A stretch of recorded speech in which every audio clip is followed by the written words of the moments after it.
നമുക്ക് ആരംഭിക്കാം എന്നാണ് പറയുന്നത്. അതാണ് ഒന്നാമത്തെ റൗണ്ട് ചോദ്യം.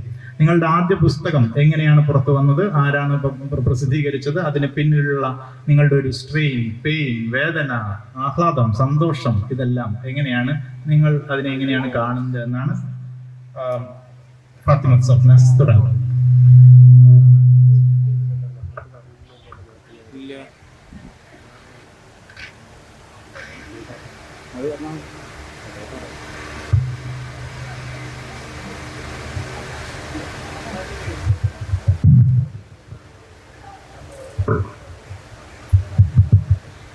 എല്ലാവർക്കും നമസ്കാരം. ഞാൻ എന്നെ പരിചയപ്പെടുത്തേണ്ട ആവശ്യമില്ല എന്ന് തോന്നുന്നു. അതുകൊണ്ട് തന്നെ നേരിട്ട് കാര്യത്തിലേക്ക് കിടക്കാം. എൻ്റെ ആദ്യ കഥാസമാഹാരം പുറത്തിറങ്ങിയിട്ടുള്ളത് 4 വർഷം മുമ്പാണ്. 2020 ഡിസംബർ 3-നാണ് കഥാസമാഹാരം പുറത്തിറങ്ങിയിട്ടുള്ളത്. മധുരിക്കുന്ന ഉപ്പ് എന്നായിരുന്നു അതിൻ്റെ പേര്.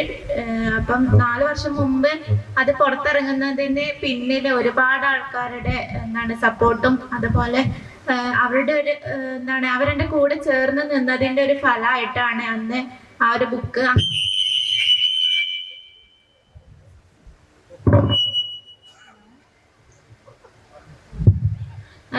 പ്രസിദ്ധീകരിക്കാൻ കഴിഞ്ഞിട്ടുണ്ടായിരുന്നത്. ഒരു ഡിസബിലിറ്റി ഡേന്റെ അന്നായിരുന്നു ആ ബുക്ക് പ്രകാശനം ചെയ്തിട്ടുണ്ടായിരുന്നത്. അത് അവർക്ക് സമൂഹത്തിന്റെ മുന്നിൽ എഴുത്തിലൂടെയും മുന്നോട്ട് വരാൻ പറ്റും എന്ന് തെളിയിക്കാൻ കൂടി വേണ്ടിയിട്ടായിരുന്നു ഞാൻ ആ ഒരു ദിവസത്തെ അതിനു വേണ്ടിയിട്ട് സെലക്ട് ചെയ്തിട്ടുണ്ടായിരുന്നത്. എൻ്റെ കഥാസമാഹാരം പബ്ലിഷ് ചെയ്തിട്ടുണ്ടായിരുന്നത് കണ്ണൂർ സ്വദേശിയായിട്ടുള്ള നസ്രിയ നമ്പറം എന്ന് പറഞ്ഞ ഒരു യുവ എഴുത്തുകാരിയായിരുന്നു. അതിന്റെ പ്രകാശന ചടങ്ങിൽ റിയാസ് KMR എന്ന് പറഞ്ഞ സിനിമാ നടൻ പങ്കെടുത്തിട്ടുണ്ടായിരുന്നു. അപ്പം എന്നെ സംബന്ധിച്ചിടത്തോളം ഒരു എഴുത്തുകാരി ആവണം, അതിന്റെ പേരിൽ അറിയപ്പെടണം എന്ന് ഒരിക്കലും ആഗ്രഹിക്കാത്ത ഒരാളാണ് ഞാൻ എൻ്റെ കരിയറിലൂടെ സമൂഹത്തിന്റെ മുന്നിൽ നിൽക്കണം എന്ന് ആഗ്രഹിക്കുന്നു. എന്നെ കുറിച്ച് പരിചയപ്പെടുത്തുമ്പോൾ ഒരിക്കൽ പോലും ഞാനൊരു എഴുത്തുകാരിയാണ് അല്ലെങ്കിൽ ഒരു കഥാസമാഹാരം പുറത്തിറക്കിയിട്ടുണ്ട് എന്നുള്ള പേരിൽ അറിയപ്പെടാൻ ആഗ്രഹിക്കുന്നില്ല. പകരം കണ്ണൂർ യൂണിവേഴ്സിറ്റിയുടെ റാങ്ക് ഹോൾഡർ ആയിരുന്നു അല്ലെങ്കിൽ ഹിസ്റ്ററി JRF ഹോൾഡർ ആയിരുന്നു എന്നുള്ള രീതിയിൽ അറിയപ്പെടാനാണ് ആഗ്രഹിക്കുന്നത്. അപ്പം കഥാസമാഹാരം പുറത്തിറങ്ങുന്നതിന് പിന്നിൽ ഒരു ചെറിയൊരു കഥയുണ്ട്. എനിക്ക് പോലും അറിയില്ലായിരുന്നു എൻ്റെ ഉള്ളിൽ ഒരു എഴുത്തുകാരി ഉണ്ട് അല്ലെങ്കിൽ എനിക്ക് കഥ എഴുതാൻ പറ്റും എന്നുള്ളത് എനിക്ക് അറിയില്ലായിരുന്നു. ഞാൻ +1 പോയ സമയത്ത് ഞാൻ ഹ്യൂമാനിറ്റീസ് ആയിരുന്നു സെലക്ട് ചെയ്തിട്ടുണ്ടായിരുന്നത്. അതില് ലാംഗ്വേജ് വിഷയം മലയാളമായിരുന്നു. അപ്പൊ മലയാളം ക്ലാസ്സിൽ ആദ്യമായിട്ട് പോയപ്പോൾ മലയാളം ടീച്ചർ ജിഷ ടീച്ചർ ഒരു മലയാളത്തിലുള്ള കുട്ടികളുടെ ഒരു കഴിവ് അറിയാൻ വേണ്ടിയിട്ട് ഒരു വിഷയം തന്നു. അതിലൊരു കഥ എഴുതാൻ വേണ്ടിയിട്ട് ആവശ്യപ്പെടുകയുണ്ടായി. അന്ന് തന്ന ടോപ്പിക് എന്ന് പറയുന്നത് മഴയായിരുന്നു. അപ്പം ആ മഴ എന്ന വിഷയത്തില് ഞാനും എന്റേതായ രീതിയിൽ ഒരു കഥ എഴുതി. തോരാമഴ എന്നുള്ള പേരിലായിരുന്നു ആ കഥ എഴുതിയത്. അന്ന് ക്ലാസ് കഴിഞ്ഞ് പിറ്റേന്ന് സ്റ്റാഫ് റൂമിലേക്ക് ടീച്ചർ എന്നെ വിളിച്ചിട്ട് പറഞ്ഞു, നിന്നിലൊരു കഥാകാരി ഉണ്ട്, നിനക്ക് എഴുതാൻ വേണ്ടി പറ്റും, അപ്പം നീ അതിനും കൂടി ഒന്ന് നിന്റെ പഠനത്തോടൊപ്പം മുന്നോട്ട് കൊണ്ടുപോകണമെന്ന് പറഞ്ഞു. അപ്പോഴാണ് സത്യത്തിൽ ഞാനും തിരിച്ചറിയണത് അങ്ങനെ ഒരു കഴിവുണ്ട്. ആദ്യമായിട്ടാണ് ഒരാൾ എന്നോട് അങ്ങനെ ഒരു കാര്യം പറയണത്. പിന്നെ ഞാൻ എഴുതാൻ തുടങ്ങി. അപ്പൊ എൻ്റെ ക്ലാസ് ടീച്ചറായിട്ടുള്ള മുഹമ്മദ് ബഷീർ സാറ് എപ്പോഴും ഒരു ടോപ്പിക്ക് തന്നോണ്ടിരുന്നു. ആ ടോപ്പിക്കിനനുസരിച്ചിട്ട് കഥകൾ എഴുതി പിറ്റേന്ന് സാറിന് കാണിച്ചു കൊടുക്കണം എന്നുള്ള ഒരു ഇത് വന്നു. അപ്പൊ അങ്ങനെ ഞാൻ കഥകൾ എഴുതാൻ തുടങ്ങി. പക്ഷെ എഴുതാനുള്ള എൻ്റെ ബുദ്ധിമുട്ട് കാരണം ഞാൻ എൻ്റെ ഫ്രണ്ട്സിന്റെ സഹായത്തോടു കൂടിയാണ് എഴുതിക്കൊണ്ടിരുന്നത്. ഞാൻ പറഞ്ഞു കൊടുക്കും, എന്നിട്ട് അവരത് എഴുതും. അങ്ങനെ +2 കഴിയുമ്പോഴേക്കും ഒരു ബുക്കായി മാറി. 32 കഥകളോളം അടങ്ങുന്ന ഒരു ബുക്കായിട്ട് അത് മാറി. പിന്നെ അതൊരു പ്രസിദ്ധീകരണമാക്കി മാറ്റണമെന്നൊന്നും എൻ്റെ ഉള്ളിൽ ആഗ്രഹം ഉണ്ടായിരുന്നില്ല. പക്ഷെ അധ്യാപകർക്ക് നല്ല ആഗ്രഹമായിരുന്നു. അപ്പൊ അവരതിനു വേണ്ടിയിട്ട് അവിടെയുള്ള സർസേദ് ഇൻസ്റ്റിറ്റ്യൂട്ട് പഠിപ്പിക്കുന്ന സുസ്മിത ബാബു എന്ന് പറഞ്ഞ ടീച്ചറെ എൻ്റെ അടുത്ത് സമീപിക്കാൻ പറഞ്ഞു. അപ്പം ടീച്ചറോട് സംസാരിച്ചപ്പോൾ അതിനുള്ള എല്ലാ സപ്പോർട്ടും ടീച്ചറുടെ ഭാഗത്തു നിന്ന് ഉണ്ടായി. അവതാരിക എഴുതി തന്നു, അതിന്റെ എഡിറ്റിംഗ് വർക്കുകൾ ചെയ്തു. അങ്ങനെ ഫുള്ളും അതിനു വേണ്ടിയിട്ട് എൻ്റെ സ്വപ്നത്തിനൊപ്പം നിന്ന ഒരാൾ ഇന്ന് ഈ വേദിയിൽ വെച്ച് ഞാൻ ആ ടീച്ചറെ ഹൃദയത്തോട് ചേർത്ത് നിർത്തി സ്മരിക്കുകയാണ്. അപ്പം എൻ്റെ ആ ഒരു സ്വപ്നം പൂർത്തിയാക്കുന്നതിന് എന്നേക്കാൾ കൂടുതൽ പരിശ്രമിച്ചത് ടീച്ചറായിരുന്നു. അപ്പം അങ്ങനെ ഒരു ഇതിലാണ് ആ ബുക്ക് പബ്ലിഷ് ചെയ്യാനായിട്ട് എത്തിയിട്ടുണ്ടായിരുന്നത്. പിന്നെ സ്റ്റഡി സെന്റർ കുറുമാത്തൂർ ആയിരുന്നു അതിന്റെ പബ്ലിക്കേഷൻ നടത്തിയിട്ടുണ്ടായിരുന്നത്. അന്നൊന്നും ഞാൻ ഒരിക്കലും വിചാരിച്ചിരുന്നില്ല എനിക്കതൊരു എഴുത്താണ്, എഴുത്തിലൂടെ എനിക്ക് അറിയപ്പെടാൻ പറ്റും, അല്ലെങ്കിൽ എന്നുള്ളിൽ അങ്ങനെ ഒരു എഴുത്തുകാരി ഉണ്ട് എന്നുള്ളത് ഞാൻ അപ്പോഴും വിശ്വസിച്ചിട്ടുണ്ടായിരുന്നില്ല. പിന്നെ 2023 പാറ്റ് അവാർഡ് എന്റെ കഥാസമാഹാരത്തിന് കിട്ടുകയുണ്ടായി.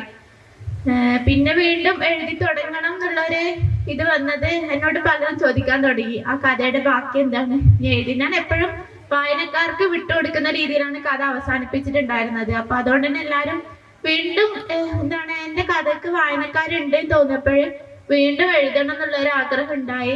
അങ്ങനെ വീണ്ടും കഥ എഴുതി തുടങ്ങി. ഇപ്പം അതിന്റെ അവസാനം എന്താണ് പണിപ്പുരയിലാണ് ഇപ്പൊ ഉള്ളത്. അതിന്റെ എഡിറ്റിംഗ് വർക്ക് ചെയ്തുകൊണ്ടിരിക്കുകയാണ്.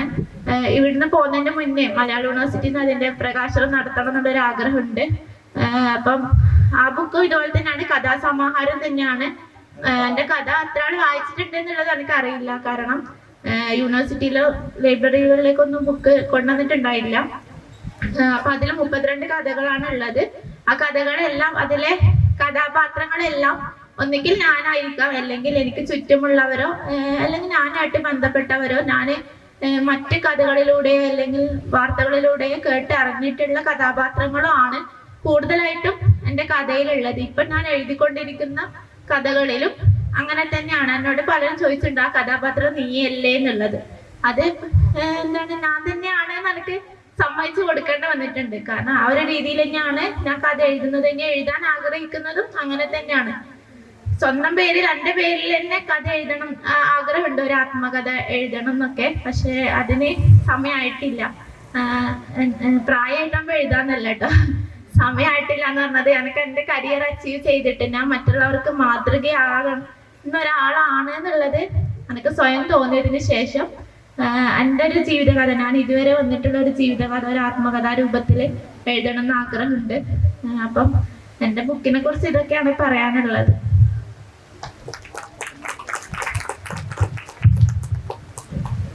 ഫാത്തിമ സിഗ്നാസിന്റെ ആഗ്രഹം പോലെ തന്നെ അടുത്ത പുസ്തകവും മലയാള സർവകലാശാലയിൽ വെച്ച് തന്നെ പ്രകാശനം ചെയ്യാൻ കഴിയട്ടെ എന്ന് ആശംസിക്കുന്നു. അടുത്തതായിട്ട് വിഷ്ണു ബാലസാഹിത്യ രംഗത്ത് പുസ്തകം പ്രസിദ്ധീകരിച്ച ആളാണ്.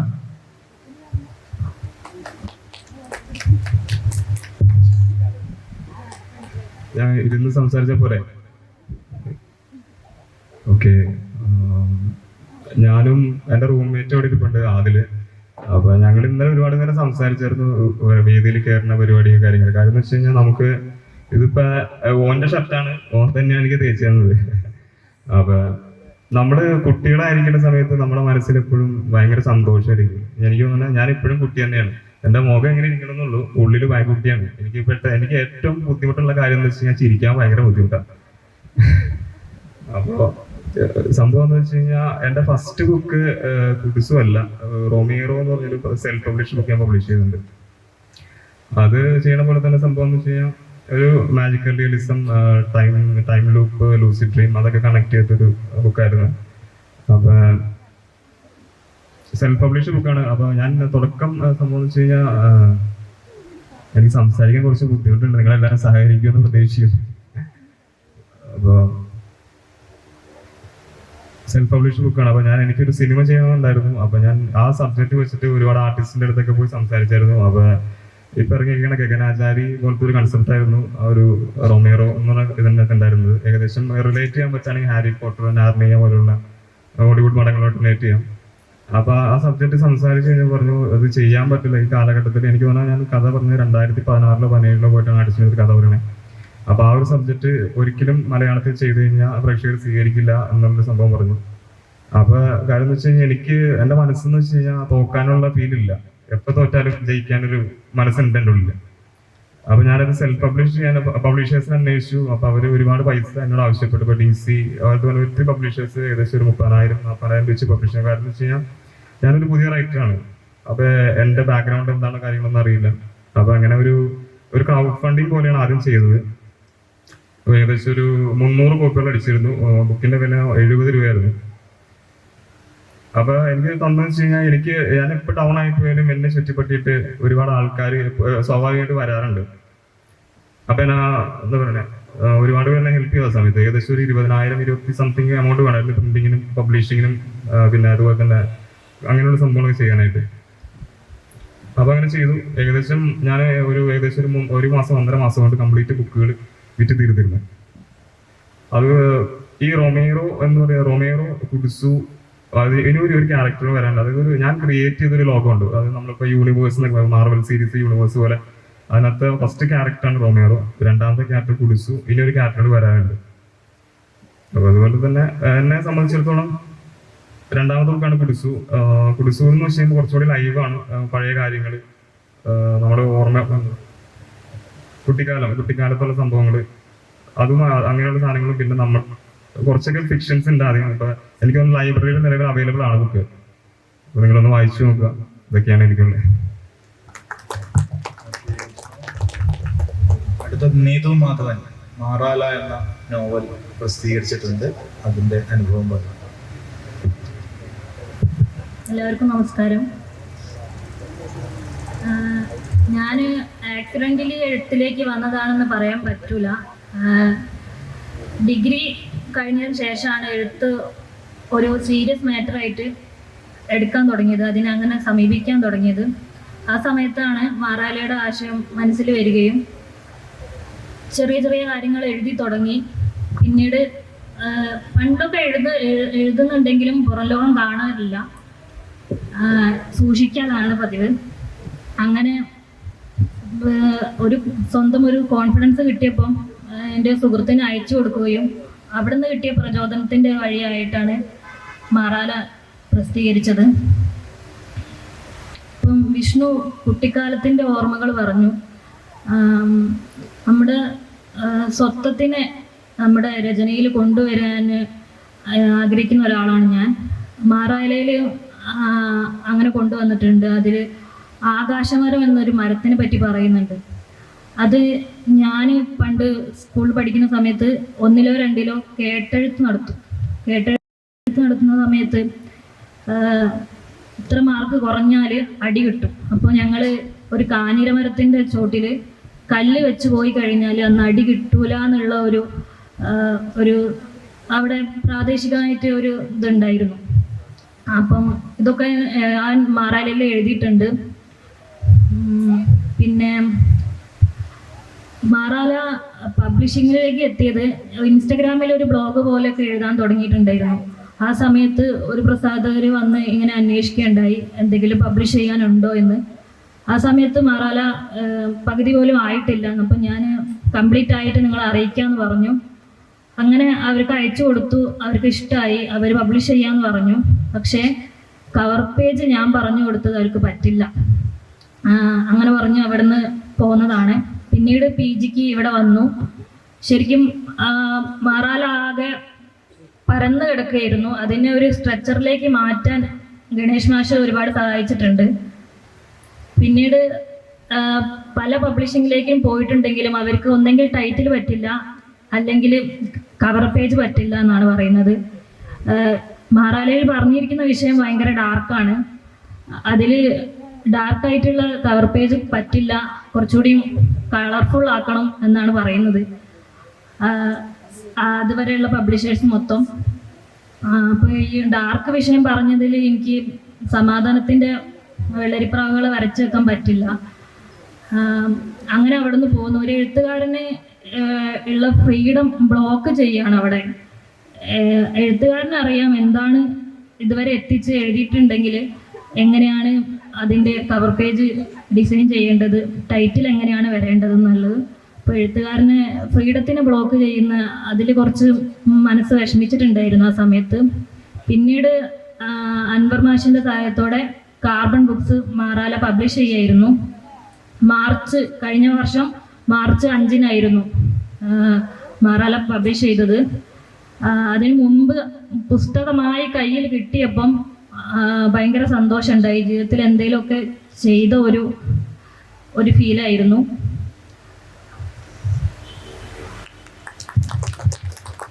അതിന്റെ ടൈറ്റിലുമായി ബന്ധപ്പെട്ട് വേറെ എന്തൊക്കെയോ എന്തോ സംസാരം ഉണ്ടായില്ലേ? അതെന്താ പബ്ലിഷറായിട്ട് മാറാല എന്നുള്ള പേര് വന്നു കഴിഞ്ഞാൽ ആരും വാങ്ങില്ല എന്ന് പറഞ്ഞു. മാറാല എന്നുള്ള പേര് ഇടാൻ കാരണം വ്യക്തമായ കാരണം ഞാൻ തിരിച്ചു പറഞ്ഞു കൊടുത്തു. അവർ ഓക്കെ പറഞ്ഞു. എന്നാൽ നിങ്ങൾ വേറെ ആരെങ്കിലും സമീപിക്കാനും പറഞ്ഞു. വളരെ ധൈര്യത്തോടെ അതേ ടൈറ്റിൽ ഉറച്ചു നിൽക്കാൻ വേണ്ടി ഒരു പ്രസാധകനെ ഉപേക്ഷിച്ച ആളാണ് നീതു മാത്ര. ഓക്കെ, അടുത്ത അൻസിറ ബേഗം. അൻസിറ നോൺ സ്റ്റോപ്പിനെ കുറിച്ച് സംസാരിക്കാം. എല്ലാവർക്കും നമസ്കാരം. ആദ്യം തന്നെ ഇങ്ങനെ ഒരു വേദി മലയാള സർവകലാശാലയിൽ ഞാൻ പഠിക്കുന്ന കോളേജിൽ കിട്ടിയതിൽ ഒത്തിരി അഭിമാനിക്കുന്നു. അതിൽ ഏകോപനം ചെയ്യുന്ന ഗണേഷ് മാഷിനോടുള്ള നന്ദി ആദ്യമേ അറിയിക്കുന്നു.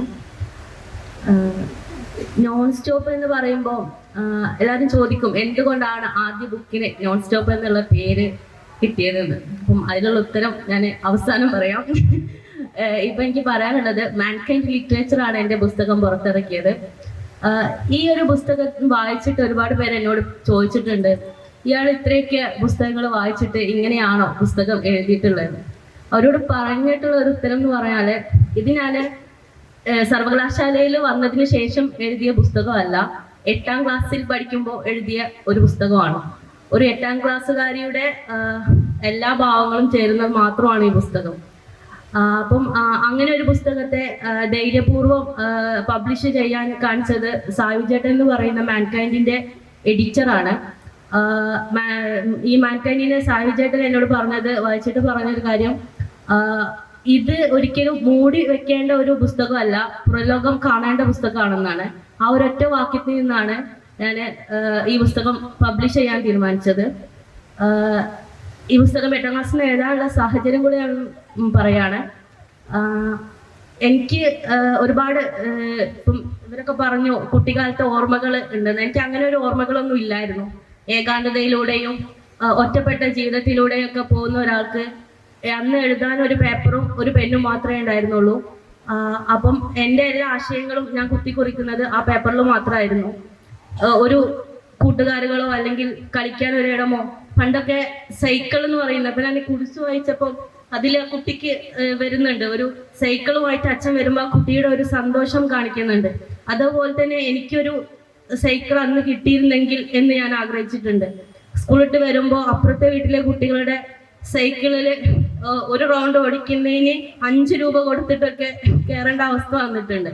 അപ്പം അങ്ങനെയൊക്കെ ഉള്ളൊരു ജീവിതത്തിൽ നിന്ന് എഴുതാൻ മാത്രമേ എനിക്ക് അറിയുമായിരുന്നുള്ളൂ, വായിക്കാൻ മാത്രമേ അറിയാവുന്നുള്ളൂ. ഇപ്പൊ മുട്ടത്ത് വർക്കിയുടെ ഒരു കുടയും കുഞ്ഞു പെങ്ങൾ എന്ന് പറയുന്ന ആദ്യ പുസ്തകത്തിലൂടെയാണ് ഞാൻ വായന ലോകത്തേക്ക് വരുന്നത്. അവിടുന്ന് എഴുതണം എന്ന് തോന്നിച്ചത് രാജ ടീച്ചറായിരുന്നു 2ാം ക്ലാസ്സിൽ പഠിപ്പിച്ച. അപ്പം എഴുതി തുടങ്ങിയപ്പോൾ ഒരു 7ാം ക്ലാസ്സിൽ പഠിക്കുമ്പോഴാണ് 7ൽ നിന്നും 8ൽ നിന്നും എൻ്റെ നോൺ സ്റ്റോപ്പിന്റെ കവിതകൾ ഞാൻ എഴുതി തുടങ്ങി. അവസാനം നോൺ സ്റ്റോപ്പ് എന്നുള്ള പുസ്തകം ഞാൻ നവംബർ 2023 നവംബർ 27-ാം തീയതി മലയാള സർവകലാശാലയിൽ വെച്ച് പ്രസിദ്ധീകരിക്കാൻ നിന്നു. പക്ഷെ ചില സാങ്കേതിക കാരണങ്ങളാൽ എനിക്ക് മലയാള സർവകലാശാലയിൽ നിന്നും അത് പ്രസിദ്ധീകരിക്കാൻ സാധിച്ചില്ല. അതിന്റെ വിഷമം ഉള്ളിലുണ്ടെങ്കിലും വളരെ ഭംഗിയായിട്ട് തന്നെ എൻ്റെ നോൺ സ്റ്റോപ്പിനെ ഞാൻ കൈകാര്യം ചെയ്തു. TMGയിലെ ഓപ്പൺ ടെറസിൽ വെച്ച് ഞാൻ എൻ്റെ പുസ്തകം പ്രകാശനം ചെയ്തു. പ്രകാശന ശേഷം ഇന്നിതാ 550 പുസ്തകങ്ങൾ വായനക്കാർക്ക് നൽകിക്കൊണ്ടാണ് ഞാൻ ഇന്ന് ഇവിടെ ഇരിക്കുന്നത്. അപ്പം ഇത്രയൊക്കെയാണ് എനിക്ക് നോൺ സ്റ്റോപ്പിനെ പറ്റി പറയാനുള്ളത്. Thank you. ഹുസ്ന മഴയത്ത് എന്ന സമാഹാരത്തെ കുറിച്ച് സംസാരിച്ചു. നമസ്കാരം. ഈ മഴയത്ത് എന്നുള്ള പുസ്തകം പബ്ലിഷ് ചെയ്യുന്നത് 2024 മാർച്ചിലാണ്. 2 വർഷത്തോളം സമയം എടുത്തിട്ടാണ് ചെയ്തത്. ബുക്ക് പ്ലസ് ആയത് അതിന്റെ പ്രസാധകരായിട്ടുണ്ടായിരുന്നു ചമ്മാടുള്ള. അതിന്റെ അവതാരിക എഴുതിയത് MB മനോജ് സാറാണ്. അതുപോലെ തന്നെ അതിന്റെ ഇനാഗ്രേഷന് വന്നിട്ടുണ്ടായിരുന്നത് മീരാൻകുട്ടി മാഷായിരുന്നു. എല്ലാവരും ഒരു പുസ്തകം പ്രസിദ്ധീകരിക്കുന്നതിന്റെ പിന്നിലുള്ള ഒരു സ്ട്രെസ് ഒന്നും ഞാൻ അറിഞ്ഞിട്ടില്ല.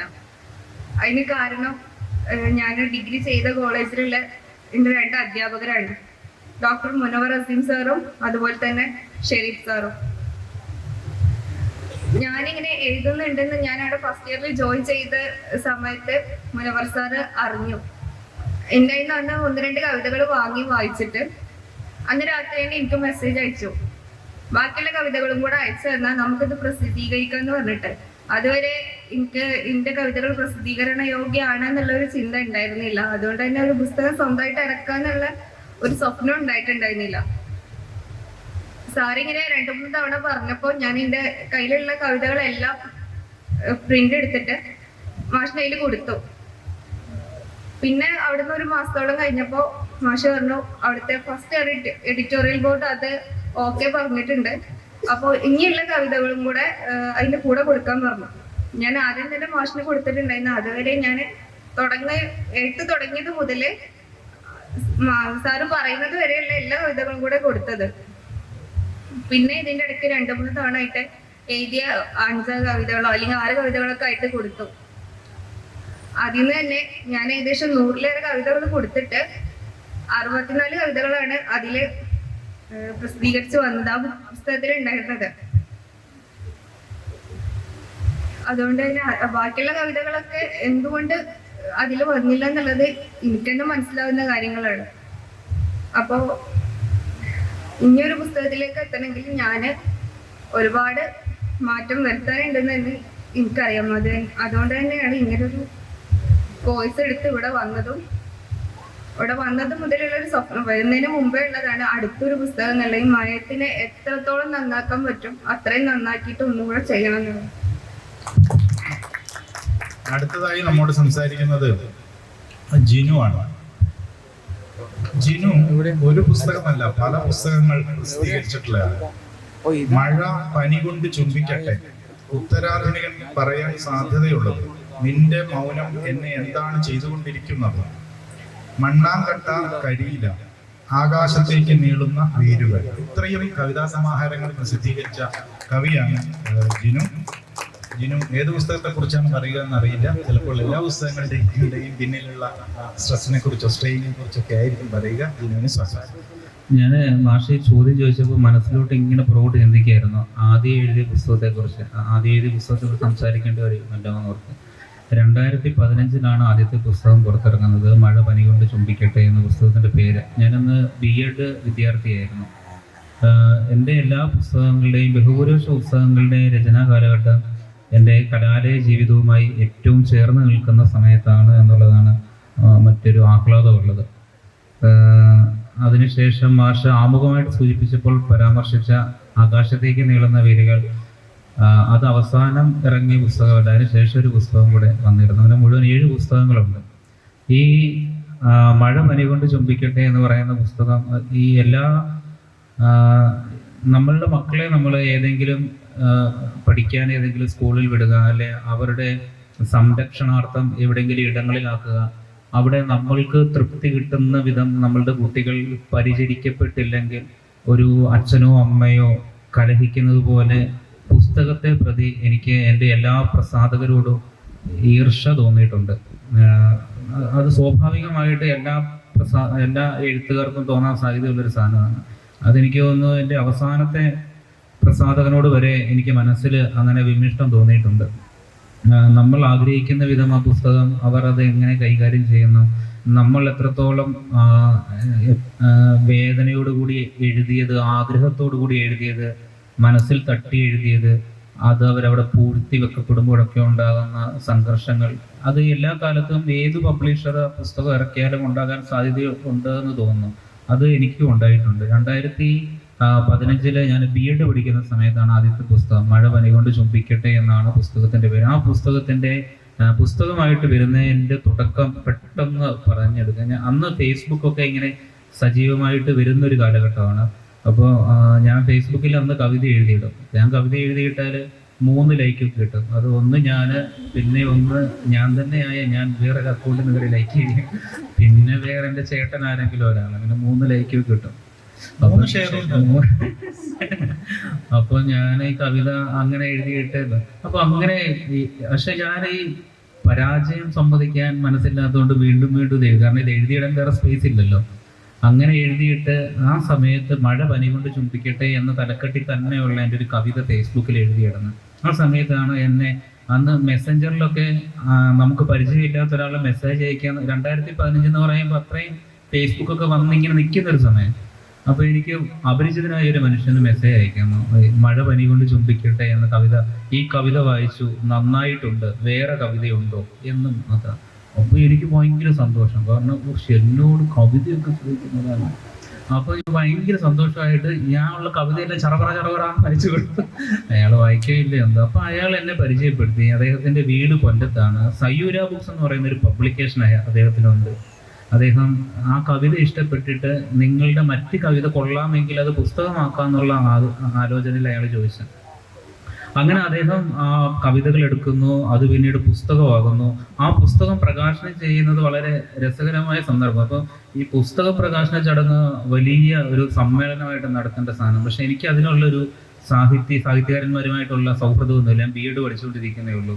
അപ്പോൾ അങ്ങനെ ഒരു അന്തരീക്ഷം ഉണ്ടാക്കിയെടുക്കാനുള്ള സാമ്പത്തിക പിൻബലവും ഒന്നുമില്ല. അപ്പം മലയാള ഐക്യവേദി എന്ന് പറയുന്ന ഒരു സംഘടന, ഒരുപക്ഷെ നിങ്ങളൊക്കെ അറിയുന്ന പോലെ ഒരു സംവിധാനം, അത് നമ്മുടെ നാട്ടിൽ സജീവമായി നിൽക്കുന്ന ഒരു സമയത്ത് അതിൻ്റെ ഒരു സമരം തിരുവനന്തപുരം സെക്രട്ടേറിയറ്റിന് മുമ്പിൽ നടക്കുക. ആ സമയത്ത് ഞാൻ എൻ്റെ ചുമതലയുണ്ടായിരുന്ന ഒരാളോട് പറഞ്ഞു, ഇതുപോലെ ഒരു പുസ്തകം എഴുതിയിട്ടുണ്ട്, അത് പ്രകാശനം ചെയ്യാൻ ആഗ്രഹമുണ്ട് എന്ന് പറയുന്നു. അങ്ങനെ ഈ മലയാള ഐക്യവേദിയുടെ മാതൃഭാഷയ്ക്ക് വേണ്ടിയുള്ള സമരത്തിൽ വെച്ചാണ് 2015 ഈ പുസ്തകം അന്ന് പ്രകാശനം ചെയ്യുന്നത്. യാദർശികത എന്ന് പറഞ്ഞാൽ വലിയ വെയിലത്ത് നിന്നുകൊണ്ടായിരുന്നു സമരം നടത്തിക്കൊണ്ടിരുന്നത്. ഈ പുസ്തകം പ്രകാശനം ചെയ്യുകയും ഭയങ്കര മഴ പെയ്യുകയും ചെയ്തു. മഴ പനി കൊണ്ട് ചുംബിക്കട്ടെ എന്നായിരുന്നു പുസ്തകത്തിൻ്റെ പേര്. പിന്നെ സഹൃദയം എന്ന പേരിൽ അങ്ങനെ കുറേ 5 കവിതാ സമാഹാരങ്ങളും ഒരു ലേഖനങ്ങളുടെ നിരൂപണ സ്വഭാവമുള്ള പഠനങ്ങളുടെ ഒരു പുസ്തകവും, ഒന്ന് യാത്ര ഇഷ്ടമായതുകൊണ്ട് പ്രാദേശിക ടൂറിസവുമായി ബന്ധപ്പെട്ട ഒരു പുസ്തകമാണ് എഴുതിയിരിക്കുന്നത്. അപ്പം പിന്നെ പ്രധാനമായിട്ട് എഴുത്തുമായി ബന്ധപ്പെട്ട് എൻ്റെ 3 പുസ്തകങ്ങൾ എഴുതിയത് ഞാൻ ഇവിടെ MA സാഹിത്യ രചനാ സ്കൂളിൽ വിദ്യാർത്ഥിയായിരിക്കുമ്പോഴാണ് എന്നുള്ളതാണ് ഈ സർവകലാശാലയുമായി ബന്ധപ്പെട്ട് എൻ്റെ എഴുത്ത് ജീവിതത്തിൽ ഏറ്റവും അഭിമാനകരമായിട്ട് ചേർത്ത് വെക്കാൻ പറ്റുന്ന ഒരു സന്ദർഭം എന്ന് പറയുന്നത്. അത് മണ്ണാങ്കട്ട കരിയില എന്ന് പറയുന്ന പുസ്തകവും മാടത്തരുവിയുടെ ടൂറിസം സാധ്യതയെക്കുറിച്ച് എഴുതിയ പുസ്തകവും ഈ ആകാശത്തേക്ക് നീളുന്ന വേരുകൾ എന്ന് പേരുള്ള പുസ്തകം. ആ പുസ്തകത്തിൻ്റെ ഒരു വ്യക്തിപരമായ ആഹ്ലാദം, നമ്മളുടെ കുഞ്ഞുങ്ങൾ എവിടെയെങ്കിലും ആരാലെങ്കിലും സ്നേഹിക്കപ്പെടുക, ആരാലെങ്കിലും പിന്നെ ചേർത്ത് വെക്കപ്പെടുക, അംഗീകരിക്കപ്പെടുക എന്ന് പറയുമ്പോൾ ഒരു പേരൻ്റ് അനുഭവിക്കുന്ന എല്ലാ ആഹ്ലാദവും ഒരു പുസ്തകം എഴുതുന്ന ആൾ അയാളുടെ പുസ്തകത്തിന് ട്രീറ്റ് ചെയ്യപ്പെടുമ്പോൾ അത് അനുഭവിക്കും. അതൊരു രചയിതാവിൻ്റെ ഒരു പേരൻറ്റിൻ്റെ ഒക്കെ സമാന്തരമായിട്ടുള്ള മാനസികാവസ്ഥയാണ്. ആ നിലയിൽ ആ പുസ്തകവുമായി ബന്ധപ്പെട്ട ആഹ്ലാദം, ആ പുസ്തകം 2023 കേന്ദ്ര സാഹിത്യ അക്കാദമിയുടെ യുവ പുരസ്കാരൻ്റെ ഷോർട്ട് ലിസ്റ്റിൽ പെട്ടു എന്നുള്ളതാണ്. അപ്പം അതെനിക്ക് വലിയ സന്തോഷമുണ്ട്. ആ പുസ്തകം ഇവിടെ വെച്ചാണ് ഇറങ്ങിയതെന്നും ആ പുസ്തകം മഹാകവി വെണ്ണിക്കുളം ഗോപാലകുറുപ്പ് പുരസ്കാരത്തിന് പരിഗണിക്കപ്പെട്ട ആ പുരസ്കാരം നേടിയെടുത്തൊരു പുസ്തകമാണ് അതെന്നുള്ളത്. അത് ഒരിക്കലും ഒരു എഴുത്തുകാരൻ എന്ന നിലയിൽ ആ വ്യക്തിക്ക് കിട്ടുന്നതല്ല. അതിലെ ആ കവിത എഴുതുന്നത് തീർച്ചയായിട്ടും ഒരാളാൽ എഴുതപ്പെടുന്നു എന്ന് മാത്രമേ ഉള്ളൂ. അതൊരു സാമൂഹികമായ സന്ദർഭത്തിൻ്റെ, സാഹചര്യത്തിൻ്റെ, അന്തരീക്ഷത്തിൻ്റെ ഒക്കെ പരിമിത ഫലമായി പ്രൊഡക്റ്റായിട്ട് ഒക്കെ വരുന്നതാണ്. ആ നിലയിൽ ആ പുസ്തകത്തോട് നമ്മളുടെ എല്ലാ കുട്ടികളോടും സമാന്തരമായ സ്നേഹം മാത്രമേ ഒരു മാതാവിനും പിതാവിനും ഉണ്ടാകാൻ പാടുള്ളൂ എന്നുണ്ടെങ്കിൽ പോലും ഈ ആകാശത്തേക്ക് നീളുന്ന വേരുകൾ എന്ന പുസ്തകം ഈ വിധം ഇങ്ങനെ ഒരു സ്നേഹവായ്പകളൊക്കെ നേടിയൊരു പുസ്തകം എന്ന നിലയിൽ എനിക്ക് ആ പുസ്തകത്തോട് മറ്റുള്ള പുസ്തകത്തിനെക്കാട്ടി കൂടുതൽ സ്നേഹമുണ്ടതാണ്. Thank you Jinu. അടുത്ത റൗണ്ട് ചോദ്യത്തിലേക്ക് പോവാം. ഫാത്തിമസിൽ നിന്ന് തുടങ്ങാം. അപ്പോൾ എഴുത്ത് എന്ന് പറയുന്നതിനെ നമ്മൾ എപ്പോഴാണ് നിങ്ങൾ എഴുതുന്നത്? എഴുത്തെന്ന് പറഞ്ഞാൽ അങ്ങനെ അലസമായിട്ട് ചെയ്യാൻ പറ്റുന്ന ഒരു കാര്യമല്ലയോ, വളരെ സൂക്ഷ്മമായിട്ട് വളരെ ജാഗ്രതയോടെ അല്ലേ നിർവഹിക്കേണ്ടുന്ന ഒന്നാണല്ലോ എഴുത്ത്. അപ്പൊ അങ്ങനെ അത് ഗൗരവപ്പെട്ട് ചെയ്യേണ്ടുന്ന ഒന്നായിട്ട് അതിനെ മനസ്സിലാക്കിയത് എപ്പോഴാണ്? എങ്ങനെയാണ് ഒരു പുസ്തകം പ്രസിദ്ധീകരിച്ച് ഈ വായനക്കാരുടെ വലിയ ലോകത്തിന് മുന്നിലേക്ക്, മാത്രമല്ല നമ്മുടെ ഒരു ലോക ചരിത്രത്തിന്റെ ആശയം തോന്നുമ്പോൾ അത് ഞാൻ എൻ്റെതായ രീതിയിൽ എൻ്റെ പരിമിതികൾക്കുള്ളിൽ നിന്നുകൊണ്ട് തന്നെ അത് എഴുതാൻ വേണ്ടി ശ്രമിക്കാറുണ്ട്. അങ്ങനെ. Thank you. വിഷ്ണു എന്താ പറയുക?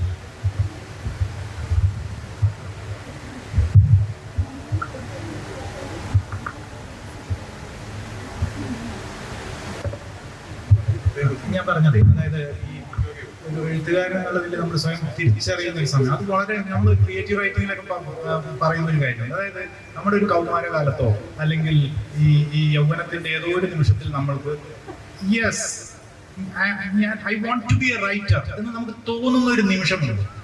അത് ചിലപ്പോൾ ഒരു മോട്ടിവേഷന്റെ ഭാഗമായിട്ടായിരിക്കാം, ചിലപ്പോൾ ഒരു വായനയുടെ വെളിച്ചത്തിലായിരിക്കാം, അല്ലെങ്കിൽ ഏതെങ്കിലും ഒരു മനുഷ്യനെ കണ്ടുമുട്ടുന്ന സന്ദർഭത്തിലായിരിക്കാം, എന്തോ വലിയ നഷ്ടം ഉണ്ടാവുന്ന സന്ദർഭത്തിലായിരിക്കാം.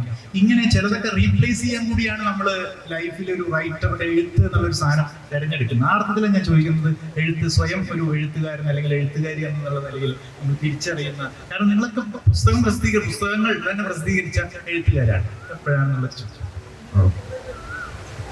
എന്റെ വീടിന്റെ തൊട്ടടുത്ത് തന്നെ ഒരു സെമിനാരി ഉണ്ട്, ഡോൺ ബോസ്കോ സെമിനാരി. അപ്പൊ നമുക്ക് ആ സമയത്ത് നമ്മൾ ഫോറിനേഴ്സിന് റാൻഡമായിട്ട് കത്തുകൾ എഴുതും. അപ്പൊ അങ്ങനെ നോക്കുന്ന സമയത്ത് ഞാനൊരു വെറുതെ ഒരു കത്ത് എഴുതി. അപ്പൊ അവിടെ നമ്മള് ബ്രദർ എന്ന് പറയും, അച്ഛനാവണേന് മുമ്പ് ബ്രദേഴ്സ് ഉണ്ട് അവിടെ. ബ്രദർ പറഞ്ഞു, എടാ നിന്റെ എഴുത്ത് രസമുണ്ട്. എനിക്ക് അധികം മലയാളം ഒന്നും അറിയില്ല, സാധാരണ കുട്ടികൾക്ക് വായിക്കാൻ പറ്റുന്ന രീതിയിലുള്ള മലയാളം. എഴുതി കഴിഞ്ഞാൽ നീ കുറച്ചൊന്ന് എഴുതി നോക്കിക്കഴിഞ്ഞാൽ നല്ലതായിരിക്കും എന്നുള്ളൊരു ഇത് പറഞ്ഞു. അവിടെ നിന്നാണ് ഒരു ഇത് കിട്ടിയത്. പിന്നെ ഞാൻ നോവൽ എഴുതുന്നതിന് മുമ്പ് ചെറിയ ചെറിയ ഷോർട്ട് ഫിലിംസ്, ചെറിയ ചെറിയ നാടകങ്ങളൊക്കെ എഴുതി തുടങ്ങിയിരുന്നു. അപ്പൊ അവിടെ നിന്നാണ് എനിക്ക് ആ ഒരു തുടക്കം കിട്ടുന്നത്. പിന്നെ അങ്ങനെയാണ് എഴുത്തിലേക്ക് വന്നത്.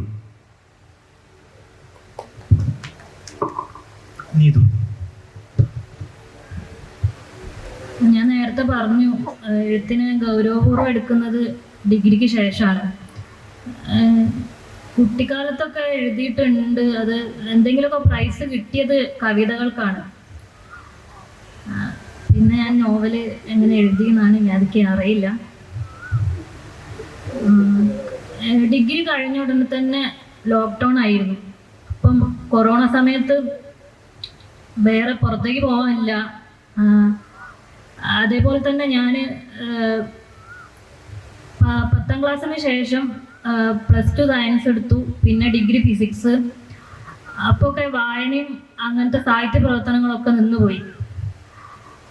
പക്ഷെ കൊറോണ വന്നതോട് എനിക്ക് എങ്ങനെയെങ്കിലും ഒരു ആശ്വാസം കിട്ടണം എന്ന് വിചാരിച്ചിട്ട് വായനയും എഴുത്തും തുടങ്ങി. അങ്ങനെ എഴുതി കുറേ ആവാൻ തുടങ്ങി. അന്നപ്പം ഇത് എന്തുകൊണ്ട് പബ്ലിഷ് ചെയ്തുകൂടാന്ന് അങ്ങനെ ആലോചന വന്നു. അങ്ങനെയാണ് എഴുത്തിലേക്ക് വന്നത്.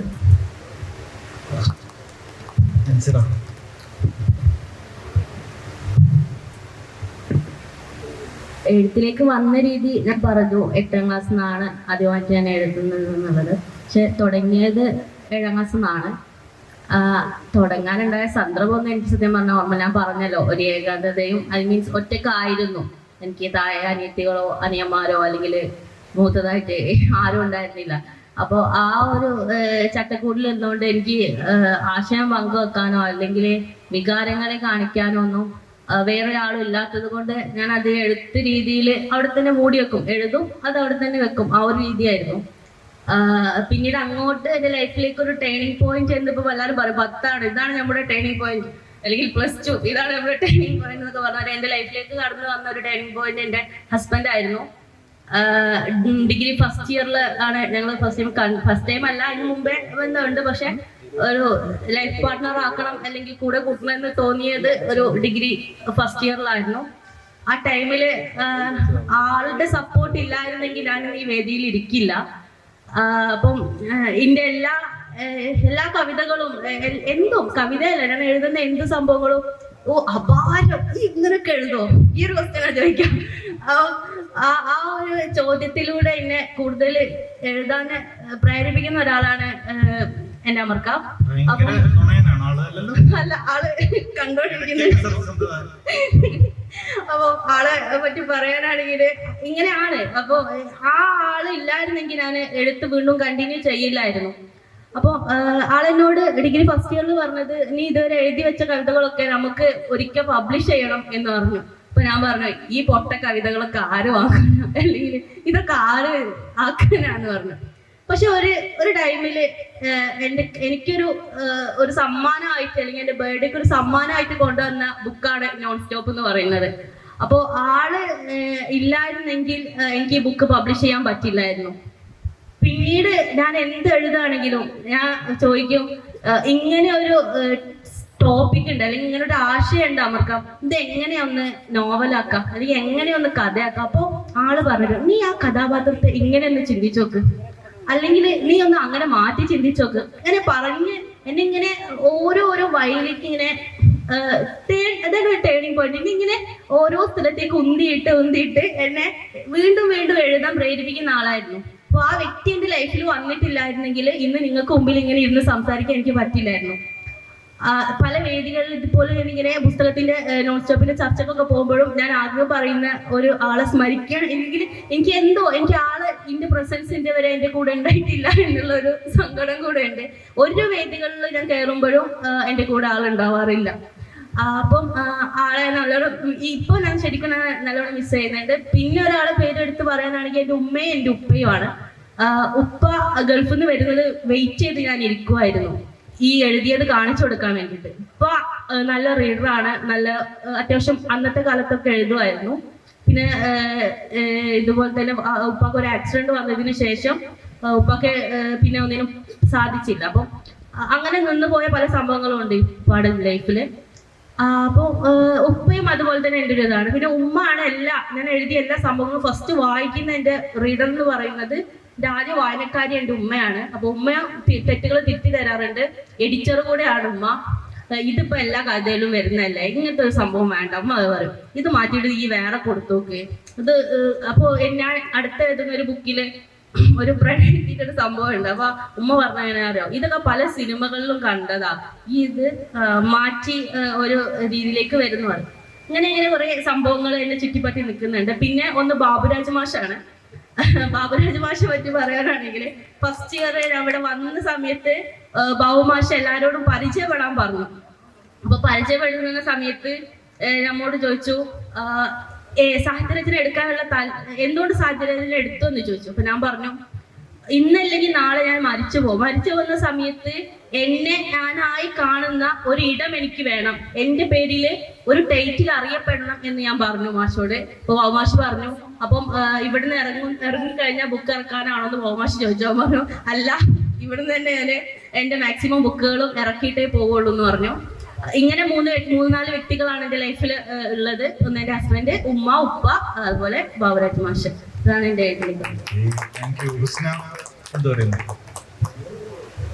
ഞാൻ എഴുത്ത് തുടങ്ങുന്നത് ആദ്യം വായന തുടങ്ങിക്കൊണ്ടാണ്. 7ാം ക്ലാസ് മുതല് കുറെ നോവലുകൾ എടുത്ത് വായിക്കും. ചെറുകഥകളോ കവിതകളോ ഒന്നും വായിക്കാറുണ്ടായിരുന്നില്ല, നോവല് മാത്രം വായിക്കുള്ളൂ. അതും 7ാം ക്ലാസ് എന്നുള്ള എൻ്റെ ഒരു ബുദ്ധി വെച്ചിട്ട് എനിക്ക് ദഹിക്കണ നോവല് തിരഞ്ഞെടുത്ത് വായിക്കും. ആ വായന പിന്നെ എപ്പോഴോ നിന്നു ഹൈസ്കൂളിൽ എത്തിയതോടെ. അപ്പോൾ അതുപോലെ ഇങ്ങനെ എഴുതി നോക്കാനുള്ളൊരു ടെൻഡൻസി വന്നു. നമ്മൾ ജീവിതത്തിൽ ഇങ്ങനെ നടക്കുമ്പോൾ അത് അങ്ങനല്ല, അത് ഇങ്ങനെ നടന്നില്ലെങ്കിലും ചിന്തിക്കും. അതിനെ കഥകളാക്കി എഴുതി.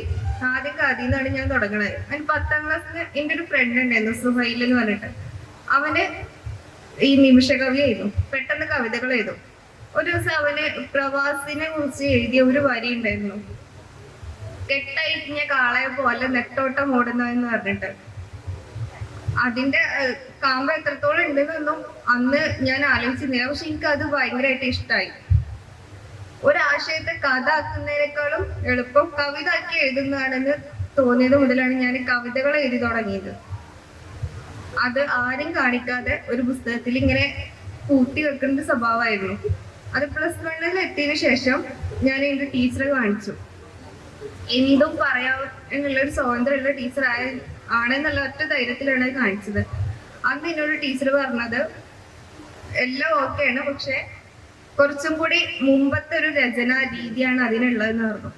കുറച്ച് നീണ്ട വരികളൊക്കെ ആയിട്ടുള്ള അതിനെ ആധുനിക കവിതകളുടെ സ്വഭാവത്തിലേക്ക് മാറ്റം വരുത്തണം എന്ന് പറഞ്ഞു. അവിടുന്ന് കുറച്ച് ദിവസം കഴിഞ്ഞതിന് ശേഷം എൻ്റെ ഒരു ക്ലാസ്മേറ്റ് ഉണ്ടായിരുന്നു. അവളുടെ ഉപ്പ ഒരു റൈറ്ററാണ്, യൂനുസ് ദോലിക്കൽ എന്ന് പറഞ്ഞിട്ട്. മൂപ്പര് അവൾക്ക് വേണ്ടിയിട്ട് സജസ്റ്റ് ചെയ്ത് കൊടുത്ത 2 പുസ്തകങ്ങൾ അവൾ എനിക്ക് കൊണ്ടുവന്നു തന്നു. ഞാൻ വായിച്ചിട്ട് കാര്യമില്ല, എങ്കിലും വായിക്കുന്നു പറഞ്ഞുകൊണ്ട് വീരാൻകുട്ടി മാഷിന്റെ തൊട്ട് നടക്കുമ്പോൾ എന്ന് പറഞ്ഞ പുസ്തകവും അതുപോലെ തെരുവിന്റെ റിപ്പബ്ലിക്കും ആയിരുന്നു അത്. ഇത് രണ്ടും വായിച്ചത് തന്നെയാണ് എൻ്റെ കവിതാരചനന്റെ സ്വഭാവം തന്നെ മാറ്റിയെടുത്തത്. ഞാൻ ഒറ്റ ദിവസം കൊണ്ട് വായിച്ചു തീർത്തതായിരുന്നു 2 പുസ്തകങ്ങളും. പക്ഷെ അതിനുശേഷം പിന്നെ ഞാൻ എഴുതുന്നതിലൊക്കെ ആ ഒരു ശൈലി അല്ലെങ്കിൽ അതിൻ്റെ ഒരു സ്വഭാവ ഘടന ഒക്കെ മാറി വന്നു. അവിടെ നിന്നും ഞാൻ ശരിക്കും വിശ്വസിച്ചിട്ടുണ്ടെങ്കിൽ എന്നെ കൊണ്ട് എന്തെങ്കിലും എഴുതാൻ പറ്റും എന്നുള്ളത്. +1 കഴിഞ്ഞ് +2 ക്ലാസ് തുടങ്ങുന്നതിന് പകരം അത് ഓൺലൈനായിട്ട് കൊറോണ ആയി ഇരിക്കുകയും ചെയ്തത്, കോവിഡ് ലോക്ക്ഡൗൺ ഒക്കെ ആയിട്ട്. ആ സമയത്ത് എൻ്റെ 1-2 ഫ്രണ്ട്സുമായി ഞാൻ കുറെ ഓൺലൈനിലായിട്ട് ചില വായിക്കാനുള്ള പല സംഗതികളും ഷെയർ ചെയ്ത് വരുന്ന ഗ്രൂപ്പുകളിൽ ജോയിൻ ചെയ്തു. അതിൽ ഓരോന്ന് വായിച്ച് അവരുടെ അതേപോലെ എഴുതണമെന്ന് തോന്നി.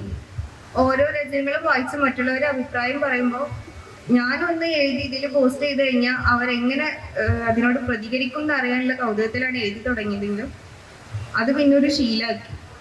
പക്ഷെ ആ എഴുത്തിപ്പോൾ ശരിക്കും ആ കോവിഡൊക്കെ നിന്നു ഡിഗ്രിക്ക് ജോയിൻ ചെയ്തതോടുകൂടി കുറഞ്ഞിട്ടുണ്ടായിരുന്നു. കാരണം അതുവരെ വേറെ പണിയൊന്നും ഇല്ലല്ലോ.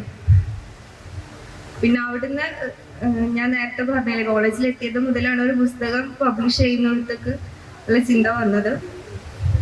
ശരിക്കും ആ പുസ്തകം പബ്ലിഷ് ചെയ്യാന്നുള്ള മാഷിന്റെ ഒറ്റ വാക്കാണ് എന്നെ കൊണ്ട് എഴുതാൻ പറ്റും എന്നുള്ളൊരു വിശ്വാസം ഉണ്ടാക്കിയിട്ടുണ്ട്. Thank you. അടുത്ത ചിന്തി. 8ാം ക്ലാസ് പഠിക്കുമ്പോൾ തൊട്ട് എഴുതി തുടങ്ങിയായിട്ടൊരു ഓർമ്മ കിടപ്പുണ്ട്. ഹൈസ്കൂളിൽ പഠിക്കുമ്പോഴാണ് എഴുത്തിലേക്ക് സജീവമായിട്ട് അതിൻ്റെ ഒരു ചെറിയ ഇൻസിഡൻറ്റ് ഞാൻ പെട്ടെന്ന് ഓർമ്മയിൽ വരുന്നത്. ഞാൻ 10ാം ക്ലാസ്സിൽ പഠിക്കുന്ന സമയത്ത് ഒരു ക്ലാസ്സിൽ ടീച്ചർ ഇല്ലാത്തൊരു സന്ദർഭം.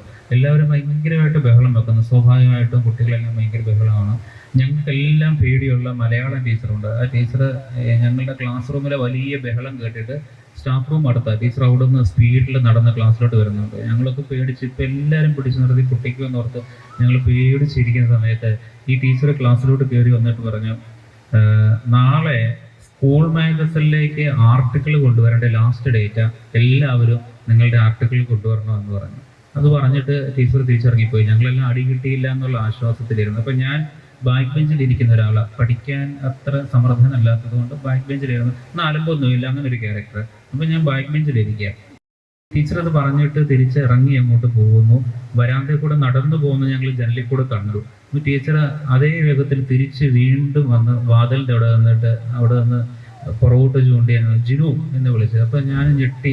ഞാൻ സംസാരിക്കുന്ന കണ്ട് പിടിക്കാൻ വന്നതാണ്. ടീച്ചർ എന്നോട് പറഞ്ഞു, നീ കവിത എഴുതുന്നതല്ലേ, നീ നാളെ ഒരു കവിത എഴുതിക്കൊണ്ട് വരണം മാഗസിനിലേക്ക് എന്ന് പറഞ്ഞു. എന്നെ സംബന്ധിച്ച് ഒരു ഗംഭീര ഒരു അവാർഡ് കിട്ടിയ സന്ദർഭമായിരുന്നു. അതായത് ഞാൻ കവിത എഴുതുന്ന ആളെന്ന നിലയിൽ ടീച്ചർ എന്നെ ഏതോ ഘട്ടത്തിൽ അടയാളപ്പെടുത്തി വെച്ചിട്ടുണ്ട്. എന്നെ കവിയായിട്ട് ആദ്യം വിളിച്ച ടീച്ചറിനെ അതെനിക്കൊരു ഗംഭീര, അപ്പോൾ ഞാൻ ഭയങ്കര പ്രൗഡ് മൂമെന്റിൽ ഞാൻ കവിയാണെന്ന് ടീച്ചർ അങ്ങനൊരു സാധനം. അപ്പോൾ എൻ്റെ രചനയുടെ അടുത്തിലേക്ക് തുടക്കം അതാണ് എനിക്ക് തോന്നുന്നത്, ഒരു സ്പാർക്ക് ഉണ്ടായ സന്ദർഭം. എനിക്ക് കവിത എഴുതുന്നതുമായി ബന്ധപ്പെട്ട് മാഷ് ചോദിച്ച് നമുക്ക് സമയത്തിൻ്റെ വലിയ പ്രശ്നമുള്ളതുകൊണ്ട് ഇത്ര സ്പീഡിൽ പറയുന്നത്. പക്ഷെ എനിക്ക് ഒത്തിരി പറയാനുണ്ട്, ആഗ്രഹവുമുണ്ട്, പക്ഷെ സമയം പ്രശ്നമുണ്ട്. ഈ കവിത 2 രീതിയിൽ എഴുത്തുമായി ബന്ധപ്പെട്ട് നിൽക്കുന്നുണ്ടെന്ന് തോന്നുന്നുണ്ട്. ഉദാഹരണം പറയാൻ, ഒരു രാഷ്ട്രീയ സന്ദർഭം നടന്ന ഘട്ടത്തിൽ എന്നോട് സ്റ്റുഡൻറ് മാസിക, ഞാൻ വിദ്യാർത്ഥിയും കൂടെ ആയിരുന്നത് കൊണ്ട് ഒരു കവിത എഴുതി തരാൻ വേണ്ടി ആവശ്യപ്പെടുന്നു.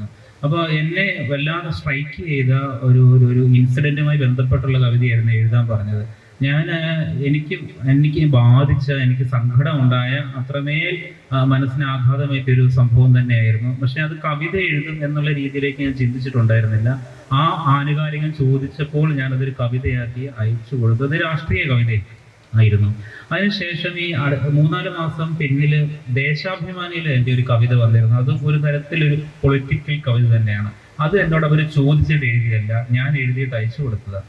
അത് ഒരു സമകാലിക ഇന്ത്യൻ രാഷ്ട്രീയത്തോടുള്ള എൻ്റെ സംഘർഷത്തെ, എൻ്റെ കലഹത്തെ അടയാളപ്പെടുത്തുന്ന ഒരു കവിതയായിരുന്നു.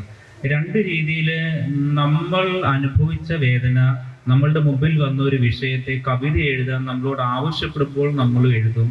അതേ സന്ദർഭത്തിൽ നമ്മൾക്ക് എഴുതാതിരിക്കാൻ തരമില്ലാത്ത സന്ദർഭത്തിൽ നമ്മൾ എഴുതി പോവുകയും ചെയ്യുന്നുണ്ട്. ഞാൻ ഈ 6-7 പുസ്തകം എഴുതിയെന്ന് പറഞ്ഞു. അതിൽ ഞാൻ കൊള്ളാവുന്ന കവിത ഏതാണെന്ന് എന്നോട് ചോദിച്ചാൽ ഞാൻ തന്നെ പറയുന്നത് ഒരു 6-7 കവിത മാത്രമേ ഞാൻ ആരുടെയെങ്കിലും മുമ്പിൽ കാണിക്കാൻ, അതും അത്ര ഗംഭീരമൊന്നുമല്ല. ഈ മൂക്കില്ല രാജ്യത്തെ മുറിമുക്കൻ രാജാവ് എന്ന് പറയുന്ന പോലെ തമ്മിൽ ഭേദമെന്ന് തോന്നുന്ന കുറച്ച് കവിതകൾ എടുത്തു വെക്കുമ്പോൾ അതിനകത്ത് പള്ളകിരി മണ്ണവിളക്ക് എന്ന് പറയുന്ന ഒരു കവിതയുണ്ട്. ആ കവിതകൾക്കിടയിൽ എനിക്ക് ഇഷ്ടപ്പെട്ട ഒരു കവിതയും മാതൃഭൂമിയിൽ 2017 പ്രസിദ്ധീകരിച്ച് വന്നിട്ടുള്ളൊരു കവിതയാണ്.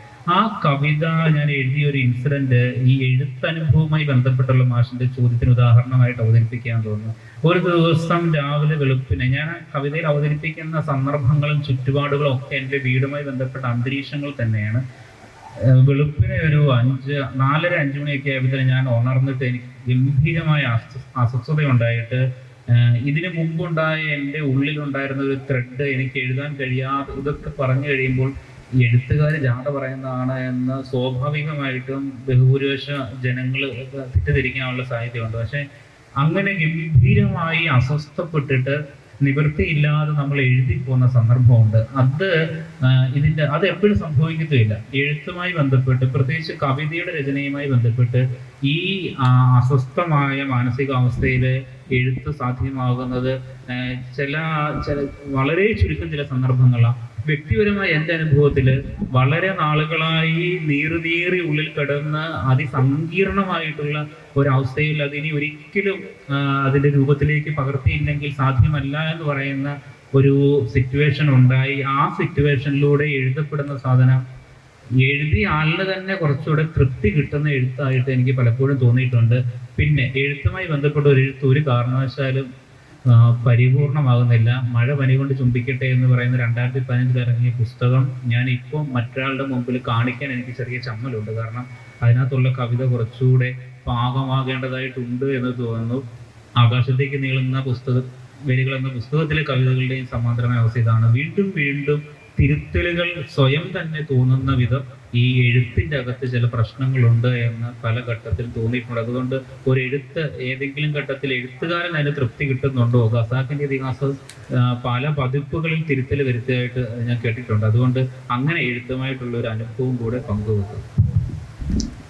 എനിക്ക് തോന്നുന്നത് തുഞ്ചത്ത് എഴുത്തച്ഛൻ മലയാള സർവകലാശാലയെ സാഹിതി 2025 നമ്മുടെയൊക്കെ കാതുകൾ മാത്രമല്ല മനസ്സുകളെയും വളരെ ഹർഷപുളകിതമാക്കുന്ന ഒരു സെഷനാണ്. ഈ വേർഡ് പറഞ്ഞ ഈ വാക്കുകളെല്ലാം തന്നെ നമ്മുടെ മനസ്സിൽ പതിഞ്ഞു കിടക്കുന്ന വാക്കുകളാണ്. കാരണം അവരെല്ലാം അവരുടെ അനുഭവത്തിൽ നിന്നാണ് അവരുടെ എഴുത്തിനെ കുറിച്ച് പറഞ്ഞിട്ടുള്ളത് എന്നുള്ളതാണ്. ജാപ്പാനീസ് എഴുത്തുകാരനായി ഇന്നും ജീവിച്ചിട്ടുള്ള മുറഗാമി എങ്ങനെയാണ് താൻ ഇങ്ങനെ നോവലിസ്റ്റ് ആയത് എന്നുള്ളതിനെ കുറിച്ച് ഒരു കാര്യം പറയുന്നുണ്ട്. അദ്ദേഹം നല്ലൊരു അത്ലറ്റ് കൂടിയാണ്. അപ്പോൾ അദ്ദേഹം പറയുന്നുണ്ട്, ഒരു ബേസ്ബോൾ ഇങ്ങനെ പറന്ന് പൊങ്ങി പോകുന്ന ഒരു വേളയിലാണ് എനിക്ക് മനസ്സിലായത്, എനിക്ക് ആ ഒരു പന്തി ഇത്തരത്തിൽ പായിക്കാൻ കഴിയുന്നയാളാണെങ്കിൽ എനിക്ക് നോവൽ എന്ന ദുരൂഹ ജീവിത സമസ്യകൾ ഉൾക്കൊള്ളിക്കുന്ന ഒരു മാധ്യമത്തിലേക്ക് ഇത്തരത്തിൽ എനിക്ക് നോവലിനെ എഴുതാൻ കഴിയും, എനിക്ക് നോവൽ എഴുതാൻ കഴിയുമെന്ന് തോന്നിയത് എന്ന് മുറഗാമി പറയുന്നുണ്ട്. മുറഗാമി ഇന്ന് ജീവിച്ചിരിപ്പുള്ള ലോക നോവലിസ്റ്റുകളിൽ ഏറ്റവും കൂടുതൽ വിറ്റഴിക്കപ്പെടുന്ന ഏറ്റവും കൂടുതൽ മികച്ച നോവലുകൾ എഴുതിയിട്ടുള്ള നോവലിസ്റ്റ് ആണ് എന്ന് നമുക്കറിയാം. അത്തരത്തിൽ ഇവരുടെയൊക്കെ എനിക്ക് കൂടുതൽ ഇവരുമായിട്ട് സംസാരിക്കണമെന്നുണ്ട്. സത്യത്തിൽ എത്ര നേരം സംസാരിച്ചാലും മതിയാവില്ല. പക്ഷേ നമ്മുടെ സാഹിതിയുടെ സമാപന സമ്മേളനം അവിടെ ആരംഭിക്കാൻ സമയമായി എന്ന് അറിയിച്ചിട്ട് ഒരു 15 മിനിറ്റായി. മുഖ്യ അതിഥിയായി സമാപന സമ്മേളനത്തിൽ പങ്കെടുക്കേണ്ടുന്ന നിലമ്പൂർ ആയിഷ അവിടെ 1 മണിക്കൂറിലധികമായിട്ട് വന്ന് നമ്മളെ കാത്തിരിക്കുകയാണ്. അപ്പൊ ഈ സെഷൻ കൂടി അവസാനിപ്പിച്ച് വേണം നമുക്ക് സമാപന സമ്മേളനം ആരംഭിക്കാൻ. അതുകൊണ്ട് തന്നെ സത്യത്തിൽ ഒരു അപൂർണമായി അവസാനിക്കുന്ന സെഷനാണോ എന്ന് ഞാൻ സംശയിക്കുന്നു. പക്ഷേ എങ്കിലും ഇവർ പറഞ്ഞ കുറഞ്ഞ വാക്കുകൾ കൊണ്ട് നമ്മുടെ മനസ്സിൽ കൂടുതൽ ചിത്രങ്ങൾ വരയ്ക്കാൻ ഇവർക്ക് കഴിഞ്ഞിട്ടുണ്ട്. അതുപോലെ തന്നെ ഇവരുടെ സർഗാത്മക ജീവിതത്തിൽ വളരെ സൂക്ഷ്മത ആവശ്യപ്പെടുന്ന ഒരു സംഗതിയാണല്ലോ എഴുത്ത്. കുറഞ്ഞ പുസ്തകങ്ങളോ എണ്ണത്തിലല്ല, പക്ഷേ കുറഞ്ഞ പുസ്തകങ്ങളോ കുറഞ്ഞ വാക്കുകളോ ആണെങ്കിലും അതെല്ലാം മലയാള കവിതയുടെ, മലയാള കഥയുടെ, മലയാള ഉപന്യാസങ്ങളുടെ, വിജ്ഞാന സാഹിത്യത്തിന്റെ ഒക്കെ തലത്തിൽ അല്ലെങ്കിൽ ഭാഷയ്ക്ക് അപ്പുറത്തുള്ള, മലയാളത്തിന് അപ്പുറത്തുള്ള പല ഭാഷകളിൽ ഇവരുടെയൊക്കെ രചനകൾ വരുവാനും നാളെ ഇവർ അറിയപ്പെടുന്ന എഴുത്തുകാരായി, ഇപ്പോൾ തന്നെ അറിയപ്പെടുന്ന എഴുത്തുകാരാണ് എങ്കിലും കുറച്ചുകൂടി മുതിർന്ന എഴുത്തുകാരായി ഈ സാഹിത്യത്തിന്റെ വിഭിന്ന മേഖലകളിൽ സ്വന്തമായ നിലപാടുമായി വ്യാപരിക്കുന്ന എഴുത്തുകാരായി മാറുവാൻ ഇവർക്ക് ഏവർക്കും ഹൃദയംഗമമായ ആശംസ കൈമാറുകയാണ് സാഹിതി 2025. ഈ സെഷൻ തുഞ്ചത്ത് എഴുത്തച്ഛൻ മലയാള സർവകലാശാലയിലെ സർഗപ്രതിഭകളുടെ പുസ്തക അനുഭവങ്ങൾ പങ്കിടുന്ന ഈ സെഷൻ ഇവിടെ അവസാനിക്കുകയാണ്. നിങ്ങൾക്ക് എല്ലാവർക്കും വളരെയധികം നന്ദി, ആശംസകൾ. ഇത്ര നേരം സാഹിതിയുമായി സഹകരിച്ചതിന് നന്ദി രേഖപ്പെടുത്തുന്നു. Thank you all.